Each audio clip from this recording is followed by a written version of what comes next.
Je dispose de ma propre vie. Personne n'y a le droit d'y administrer, tout en sachant que certainement des gens finiront par creuser mon trou ou peut-être me jetteront dans une fosse commune, comme il arrive à bon nombre de Français et de Françaises qui n'ont pas les moyens financiers de payer leurs propres obsèques. Il faut imaginer le nombre de personnes à qui ça arrive.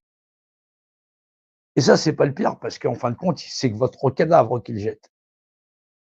Je vous laisse imaginer ce que peuvent endurer, je vous laisse même pas imaginer, parce que vous ne pourriez pas imaginer ce que peuvent endurer plus de 400 000 des Français et des Françaises qui vivent à la rue, à même le froid, dont 50 000 de ces 400 000 personnes à la rue, qu'on appelle SDF, et qui sont des Français, hein, je vous le rappelle, là, 50 000 sont des enfants, donc des mineurs.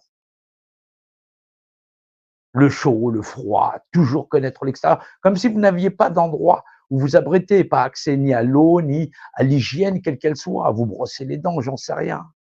Voilà. Vous êtes chez vous, vous ne brossez pas les dents, c'est vous que ça regarde. Voilà. Mais avoir un toit, un endroit, ouvrir un frigo en disant mon frigo est vide, ces gens-là, c'est plus de 400 000 Français et Françaises. Voilà. Et je ne parle pas des 17 millions, des 14 millions, excusez-moi, de Français, des Français qui sont des gens pauvres, voilà, puisqu'on a bien 400 000 SDF, dont 50 000 sont des mineurs, voilà, et 14 millions de personnes pauvres, c'est-à-dire pauvres, et dont le frigo est vide. Et certains n'ont même pas les moyens de payer l'électricité, puisque le frigo est certainement vide, mais les factures EDF ne sont pas réglées non plus, puisqu'ils n'en ont plus les moyens.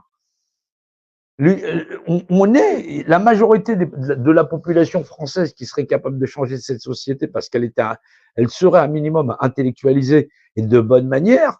Il y a plus que le nombre, mais les gens qu'on a emmenés à la fois dans des cul-de-sac, que ce soit le Front National ou l'extrême gauche ou tous ces clivages politiques sur le droit parce que on demande à des êtres humains, est-ce que effectivement, si une majorité l'emportait, peu importe le candidat premier, deuxième ou troisième, elle aurait le droit de régir l'ensemble du reste de l'humanité, c'est-à-dire une société de pervers narcissiques.